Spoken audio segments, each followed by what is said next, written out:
Inter pass అయిన students కి practical learning and industrial exposure తో 100% ప్లేస్మెంట్ ఇస్తుంది ఐ క్రియేట్ డిగ్రీ కాలేజ్.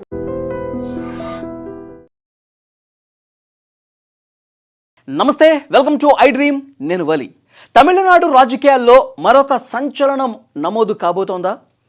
ప్రస్తుతం సోషల్ మీడియా వ్యాప్తంగా తమిళనాడులో దీని మీదే చర్చ జరుగుతోంది. హీరో ధనుష్ కూడా రాజకీయ ఎంట్రీ ఇవ్వబోతున్నాడు అని. ధనుష్ ఒక కార్యక్రమంలో పార్టిసిపేట్ చేశాడు. వాళ్ళ అభిమానులందరూ కలిసి ఒక రక్తదాన శిబిరం ఏర్పాటు చేశారు. దానికి హాజరైనటువంటి ధనుష్ కొన్ని కీలకమైనటువంటి వ్యాఖ్యలు చేశాడు. దీని చుట్టూనే ప్రస్తుతం తమిళ రాజకీయాల్లో తీవ్రమైనటువంటి చర్చ జరుగుతోంది. అతను ఏమన్నాడు అంటే, మీరందరూ కూడా ఇంతమంది ఈ కార్యక్రమానికి వచ్చి ఇంత ఐక్యతగా ఉండి ఈ కార్యక్రమానికి వచ్చారు అంటే ఈ ఐక్యతకి ఒక శక్తి ఉంది, కాబట్టి ఈ ఐక్యతని అట్లా వదిలేయద్దు. ఒక లక్ష్యాన్ని ఏర్పరచుకుంటే డెఫినెట్గా ఈ ఐక్యతకి ఈ శక్తికి ఒక అర్థం పరమార్థం ఉంటుంది. మీరందరూ కూడా సామాజిక కార్యక్రమాలు మొదలుపెట్టండి. మీకు తెలిసిన వాళ్లకు, లేకపోతే మీ గ్రామంలో కావచ్చు, మీ చుట్టుపక్కల కావచ్చు, ఎవరైనా సరే ఇబ్బందులు ఉంటే ఆ ఇబ్బందిని తొలగిపోయే విధంగా, వాళ్ళ సమస్యలు పరిష్కారం అయ్యే విధంగా మీ వంతుగా ధనుష్ అభిమానిగా మీరు అలాంటి కార్యక్రమాలు చేస్తే నిజంగా చాలా గొప్పగా ఉంటుంది. చాలా గొప్ప మార్పు సమాజంలో తీసుకొచ్చిన వాళ్ళం అవుతాం. నేను కూడా మీ పేరును పెంచే విధంగా, మీ పేరు ప్రతిష్టలు పెరిగే విధంగా ధనుష్ అనేటువంటి వ్యక్తి ఒక నూతన ఉత్సాహంతో, ఉత్తేజంతో మరిన్ని సేవా కార్యక్రమాలు చేయడానికి ముందుకు వస్తాడు. కాబట్టి డెఫినెట్గా మీరందరూ కూడా అలాంటి సేవా కార్యక్రమంలో పార్టిసిపేట్ చేయండి. ప్రజల బాగు కోసం, ప్రజలకు మంచి చేసే దాంట్లో భాగంగా మీకు తెలిసిన వాళ్ళకి మీకు చేతనైనంత సాయం మీరు చేస్తూ పోండి. నా వంతు ప్రయత్నం నేను కూడా చేస్తా. మీరు అలా చేస్తారని అనుకుంటున్నాను. ఎందుకంటే ధనుష్ అభిమాని ప్రతి ఒక్కడు కూడా కష్టపడేవాడు ఉంటాడు, ప్రజలు మేలు కోరేవాడు ఉంటాడు, ప్రజలకు సేవ చేసేవాడు అయి ఉంటాడు అన్నది నిరూపించాలి. మీరు ఆ రకంగా నిరూపిస్తారో అలాంటి కార్యక్రమాలు చేస్తారని చెప్పి ఆశిస్తున్నాను అని ఇలాంటి వ్యాఖ్యలే చేశాడు ఆ కార్యక్రమంలో. సో ఇదొక రాజకీయ ప్రసంగంగా చాలా క్లియర్గా ప్రతి ఒక్కరికి కూడా అనిపిస్తోంది. సో డెఫినెట్గా ధనుష్ కూడా భవిష్యత్తులో రాజకీయ ఎంట్రీ ఇచ్చేస్తున్నాడు అనేది కూడా చాలా స్పష్టంగా ధనుష్ అభిమానులే కాదు, సోషల్ మీడియా వ్యాప్తంగా అక్కడ ప్రతి ఒక్కరు కూడా విజయ్ బాటలోనే ధనుష్ కూడా రాబోతున్నాడు. Dhanush political entry almost confirm అయిపోయింది. సో గ్రౌండ్ ప్రిపేర్ చేసుకుంటున్నాడు. సో కాబట్టి అభిమానులకు ఆ రకమైనటువంటి సూచన, సలహా చేశాడు అనేది కూడా ఇక్కడ క్లియర్గా అర్థమవుతుంది. సో అతని టార్గెట్ ఇది 2026 అంటే 2031. 2031లో తమిళనాడులో జరిగేటువంటి అసెంబ్లీ ఎన్నికల టార్గెట్గా ఇప్పటి నుంచే హీరో ధనుష్ పావులు కదుపుతున్నాడు అన్నది కూడా చాలా క్లియర్గా చాలామందికి అర్థమవుతున్నటువంటి విషయం. మనకు తెలుసు, ఇప్పటికే చాలామంది హీరోలు తమిళనాడు రాజకీయాల్లోకి వచ్చారు. సో రజనీకాంత్ వద్దామనుకున్నాడు, కానీ ముందు వెనక అవటం వల్ల మళ్ళీ బ్యాక్ స్టెప్ అయిపోయి రజనీకాంత్ పార్టీ పెట్టలేకపోయాడు. తర్వాత 2 సంవత్సరాల క్రితమే హీరో విజయ్ పార్టీ పెట్టాడు. అద్భుతమైనటువంటి విజయం. సో తను పోటీ చేసిన మొదటి ఎన్నికల్లోనే అత్యధిక స్థానాలు గెలిచి తమిళనాడు ముఖ్యమంత్రి అయ్యి ఒక రికార్డు క్రియేట్ చేసినటువంటి పరిస్థితి ఉంది. సో అది ఇప్పుడు అక్కడ తమిళ రాజకీయాల్లో ఒక ఇన్స్పిరేషనల్గా కనిపిస్తున్నాడు హీరో విజయ్.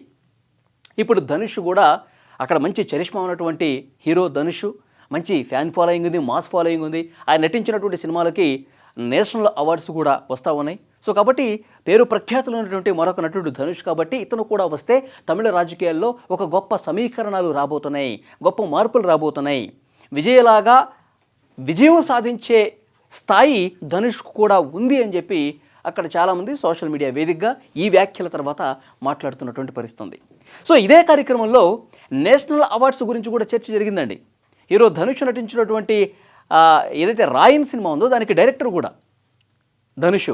సో మొన్న రీసెంట్గా ప్రకటించిన జాతీయ అవార్డుల్లో ఉత్తమ తమిళ చిత్రానికి డైరెక్టర్గా ధనుష్కి జాతీయ అవార్డు వచ్చింది. సో ఈ ప్రస్థానం కూడా జరిగింది. చాలామంది ఈ రాయన్ సినిమాకి అవార్డు ఎట్లా ఇస్తారు, రాయన్ కంటే మంచి సినిమాలు ఉన్నాయి కదా తమిళ్లో మహారాజా లాంటి సినిమా, సత్యం సుందరం ఇలాంటి గొప్ప చిత్రాలు కూడా ఉన్నాయి కదా, రాయన్ కంటే బాగుంటాయి కదా, వాటికి ఎందుకు ఇవ్వలేదు, మళ్ళీ ధనుష్కే ఎందుకు ఇచ్చారు, ఇలాంటి విమర్శలు చాలామంది చేస్తున్నారు. సో ఆ సినిమాలు మంచివైతే ఉండొచ్చు, కానీ విమర్శకుల ప్రశంసలు కూడా అందుకున్నటువంటి చిత్రాలు కూడా అవార్డులు వస్తాయి కదా.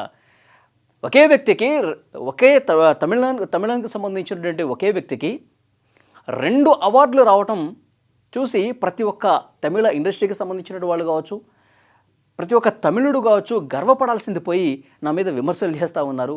ఇది ఎంతవరకు కరెక్ట్ అని చెప్పి ఇదే సభలో ధనుష్ మాట్లాడినటువంటి పరిస్థితి ఉంది. ఇంకొంతమంది ఇంకొక అడుగు ముందుకేసి ఏదో జరుగుతోంది వెనకాల, గ్రౌండ్ వెనకాల ఏదో మతలబు ఉంది, ఇతనికి అవార్డులు రావటం, ఇప్పుడు రాజకీయ ప్రసంగం చేయటం, అభిమానులకి సేవా కార్యక్రమాలు చేయాలని పిలుపునివ్వటం, దీని వెనకాల ఏదో మతలబు ఉంది అని చెప్పి విమర్శలు కూడా స్టార్ట్ అయిపోయాయి ఆల్రెడీ. ఎందుకంటే వరుసపెట్టి జాతీయ అవార్డులు రావటం అంటే కేంద్రంలో భారతీయ జనతా పార్టీ ఉంది, తమిళనాడులో భారతీయ జనతా పార్టీ అంతంత మాత్రమే. ఇక్కడ సినిమా వాళ్ళకి చాలా గొప్పగా ఆశీస్సులు అందిస్తారు తమిళ ప్రజలు. సినిమా వాళ్ళకి ఒక మంచి ఫాలోయింగ్ ఉంటుంది, జనాల్ని ఒక సమీకరించడంలో, అద్భుతంగా జనాల్ని కార్యక్రమాలకి తీసుకురావడంలో, ఓట్లు వేయించుకోవడంలో గొప్ప పేరు ప్రఖ్యాతులు సినిమా హీరోలకు ఉంది. కాబట్టి మనకు కూడా ఒక మంచి హీరో ఉంటే బాగుంటుంది, మన పార్టీకి సంబంధించి, మన పార్టీకి కావచ్చు, మన పార్టీకి అనుబంధంగా కలిసి పనిచేసే వ్యక్తులు ఒక హీరో అయితే బాగుంటుందని చెప్పి భారతీయ జనతా పార్టీ ఏమన్నా ఆలోచన చేసిందా? దాంట్లో భాగంగానే హీరో ధనుష్కి సపోర్ట్ చేస్తూ ఈ విధంగా అవార్డులు ఏమన్నా ఇప్పిస్తుందా? భవిష్యత్తులో ధనుష్ పెట్టే పార్టీ భారతీయ జనతా పార్టీకి దగ్గరగా ఉండే అవకాశం కనిపిస్తుందా? భారతీయ జనతా పార్టీ కనుసన్నల్లోనే ధనుష్ నడుచుకునే అవకాశం కనిపిస్తుందా? సో ఇలాంటి ఈక్వేషన్స్ అన్నీ కూడా ప్రస్తుతం చర్చల మీద చర్చలకు వస్తూ ఉన్నాయి. ఎందుకంటే అంతకంటే మంచి సినిమాలు ఉన్నా కానీ ధనుష్కే జాతీయ అవార్డు ఇవ్వటం ఏంటి? దీని వెనకాల రాజకీయ కారణం డెఫినెట్గా ఉండే ఉంటుందని కూడా చర్చ చేస్తూ ఉన్నారు. సో ఏదేమైనప్పటికీ నిన్న అతను చేసినటువంటి, ఇప్పుడు భారతీయ జనతా పార్టీ ఉందా లేదా అన్నది కూడా కాలమే సమాధానం చెప్తుంది.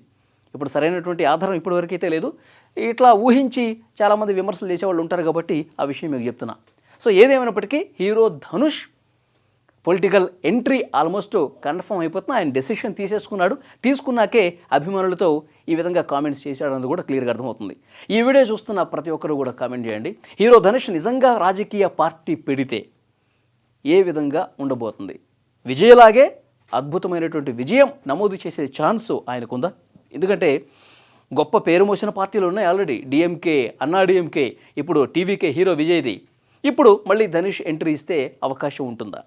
భారతీయ జనతా పార్టీతో నిజంగా ఆయన కలిసి ప్రయాణం చేస్తే అవకాశాలు ఉంటాయి ఆ ధనుష్కి. మీ అభిప్రాయం కామెంట్ చేయండి. Thank you. And for more videos, Please subscribe to iDream. Please subscribe to iDream. Please subscribe iDream. And please subscribe to iDream. For more videos, subscribe to iDream. please like, share and subscribe to the channel. Congratulations, iDream. Subscribe to iDream. Subscribe to iDream. So subscribe to iDream Media.